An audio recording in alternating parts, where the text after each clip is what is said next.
안녕하세요, 육아동지 여러분, 아이톡입니다. 지난 영상에서 사회성이 좋다는 건 단순히 처음 본 친구에게 잘 다가가거나 아니면 친구랑 다투지 않고 지내는 모습만 보고 사회성이 좋다고 말하기 어렵다고 말씀드렸어요. 사회성이라는 건 대인관계를 원활하게 맺고 유지하는 능력이잖아요. 그러면 이런 사회성을 키우는데 기초가 되는 능력은 뭘까요? 바로 공감 능력이라고 할 수 있어요. 공감 능력은 타인의 상황이나 감정을 이해하고 정서적으로 반응할 수 있는 능력이에요. 공감 능력은 다른 사람의 생각이나 감정을 이해하고 문제를 해결하거나 의사결정하는 데에도 영향을 미치기 때문에 유아의 사회성 발달에 있어서 중요하다고 볼 수 있죠. 이번 영상에서는 유아의 공감 능력에 대해서 한번 다뤄볼게요.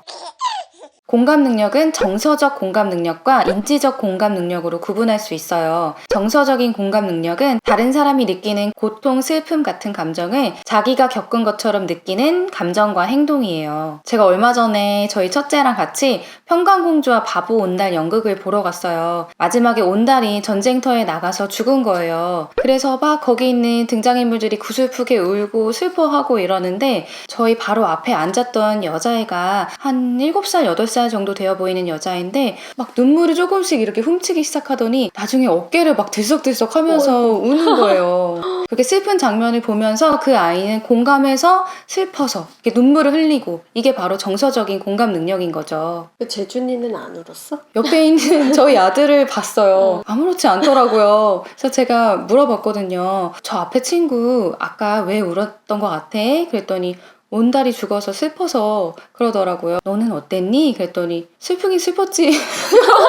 이렇게 얘기하는데 별로 슬퍼 보이지는 않았는데 뭐 이렇게 정서적인 공감 능력에는 개인차가 존재하죠. 왜 우리 어른들도 이렇게 친구 이야기 들어주다 보면은 친구 이야기가 너무 속상하게 들리고 친구가 막 또 속상하게 울고 슬퍼하고 이러면 나도 모르게 너무 마음이 아프고 안타깝고 같이 울고 그러잖아요. 이렇게 다른 사람의 감정을 이해하고 걱정하면서 겪게 되는 정서적인 반응을 의미해요. 어린 아이들도 엄마가 울거나 옆에 친구가 울면은 같이 우는 모습을 보이기도 하잖아요. 상대방의 입장에 대해서 이해하지 못하더라도 정서적인 공감 반응은 일어날 수 있는데요. 이게 가능한 거는 우리 뇌에는 거울 뉴런이라는 게 있거든요. 거울 뉴런은 말 그대로 이름처럼 상대방의 행동을 거울처럼 반영한다고 해서 거울 뉴런이라고 해요. 예를 들어서 제가 이렇게 컵을 들 때 반응하는 우리 뉴런이 있다고 해볼게요. 그런데 내가 직접 컵을 들 때도 반응을 하지만 다른 사람이 컵을 드는 모습을 볼 때도 꼭 내가 드는 것처럼 반응하는 뉴런인 거죠. 상대방의 감정이나 상황에 대해서 정말 이해를 하고 공감해서 나타나는 정서적 공감 능력보다는 조금 더 단순하긴 하지만 정서적 공감 능력의 기반이 되는 능력이라고도 볼 수 있죠. 정서적 공감 반응을 아이가 보일 때에는 부모님이 그거를 언어적으로 설명을 해주시면 좋아요.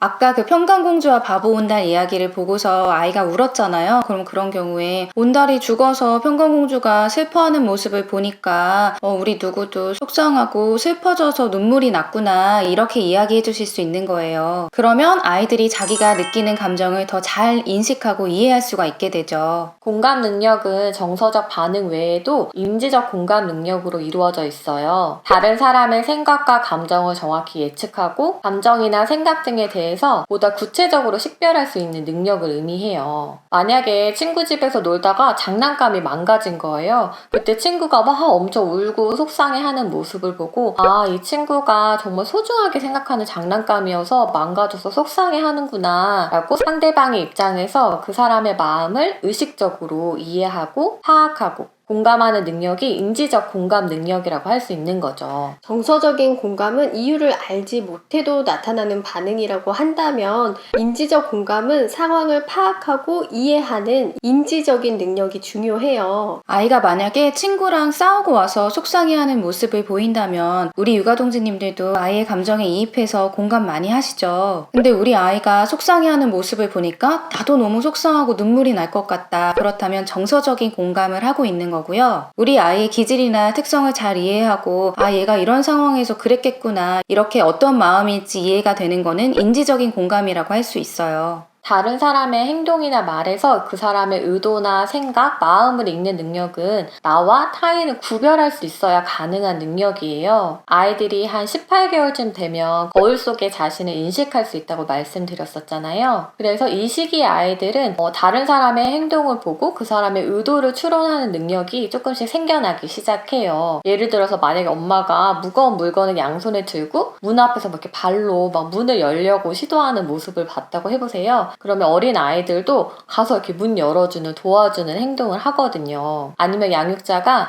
어지러진 블럭을 막 이렇게 통에 넣고 있으면 아이들이 와서 같이 따라서 이렇게 도와주기도 하잖아요. 단순하게 상대방의 표정이나 행동을 보고 기분이나 의도를 추론하는 것 이상으로 그 사람의 입장, 관점에서 이해하는 인지적인 공감 능력은 마음 이론이랑도 연결이 될 수 있어요. 마음 이론이라는 거는 자기의 마음이나 생각이 다른 사람의 마음이나 생각과는 다를 수 있다는 것을 이해하고 타인의 생각, 의도, 감정 등 타인의 입장에서 생각할 수 있는 능력이에요. 마음 이론 능력은 만 4세 정도가 되어야지 가질 수 있다고 알려져 있는데요. 그래서 어린 연령은 다른 사람들의 생각이나 감정을 그 사람의 입장에서 진심으로 공감한다고 보기에는 어려운 거죠. 아이들의 마음 이론 능력을 알아볼 수 있는 가장 전통적인 틀린 믿음 과제를 한번 소개해 볼게요. 여기 바구니와 상자 그리고 인형이 있어요. 이게 셀리 앤 과제라서 지금 쥐똥을 셀리, 유지를 앤이라고 해볼게요. 셀리가 앤이 보는 앞에서 바구니에 인형을 넣을 거예요.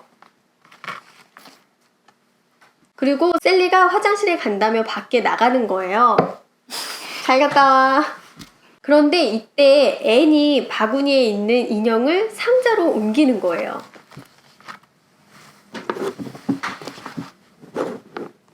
셀리가 화장실에서 다시 돌아왔어요. 이때 셀리는 인형을 어디에서 찾을까요?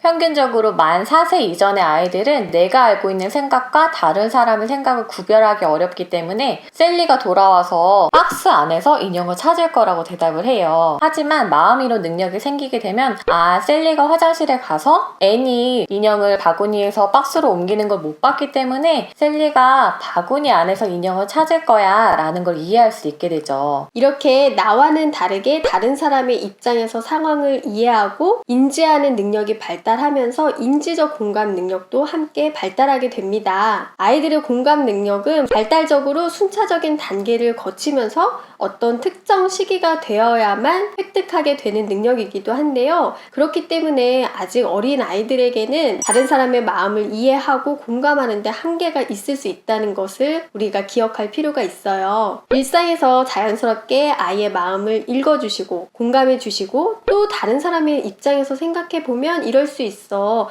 이런 상황에서 이런 감정이 들었나 봐. 이렇게 설명해 주시는 노력들이 차곡차곡 쌓여서 아이들의 공감 능력이 발전하게 됩니다. 그렇다면 공감 능력이 높은 아이들이 다른 사람들을 많이 돕고 배려하는 이타적인 행동을 많이 할까요? 공감 능력이 뛰어난 아이들은 다른 사람의 상황이나 감정을 잘 이해하고 느끼기 때문에 다른 사람들을 배려하고 돕는 친사회적인 행동이 나타날 가능성이 높아요. 정서적 공감 능력이 뛰어난 아이들이 다른 아이들을 괴롭히는 학교 폭력을 저지르거나 공격적인 행동을 하는 경향이 낮다고 보고되죠. 인지적인 공감 능력이 높은 아이들도 또래 사이에서 인기가 많고 친사회적인 행동을 많이 하는 경향이 있다고 하죠. 그런데 꼭 공감 능력이 높다고 해서 친사회적인 행동을 많이 한다, 사회성이 좋다라고 말하기에는 좀 한계가 있어요. 우리가 어떤 생각이나 마음을 느끼는 거랑 진짜 행동을 하는 건 또 별개의 이야기잖아요. 그래서 공감 능력 자체가 친사회적인 행동이랑은 관련이 없다라고 보고되는 연구들도 있고, 오히려 인지적 공감 능력이 높은 아이들이 또래 사이에 인기는 많지만 왕따 같은 학교 폭력을 주도하는 경우도 있다고 하거든요. 다른 사람의 마음을 잘 이해하고 공감하는 능력이 대인관계를 긍정적으로 유지하는 데 도움이 될 수도 있지만 오히려 반대로 다른 사람을 더 괴롭게, 더 힘들게 하는데 악용될 수도 있는 거죠. 그래서 잊지 않아야 하는 부분은 공감 능력이 좋다고 해서 꼭 친사회적인 행동을 활동을 많이 하고 사회성이 좋다라고 보기는 어렵다는 겁니다. 다른 사람의 생각과 마음에 공감하지만 이후에 어떻게 대처하고 행동하는지 그 사회적 기술은 아이들이 꾸준히 연습하고 배워야 하는 거죠. 네, 저희가 다음 영상에서는 이렇게 아이들이 커가면서 배워야 하는 사회적 기술들에 대해서 또 꾸준히 다뤄보도록 하겠습니다. 네, 저희 영상 끝까지 재밌게 보셨다면 아육독 채널 구독해주시고요. 좋아요도 꾹꾹 눌러주시고 알람도 따르릉 울려주세요. 육아동지 여러분 다음에 또 만나요.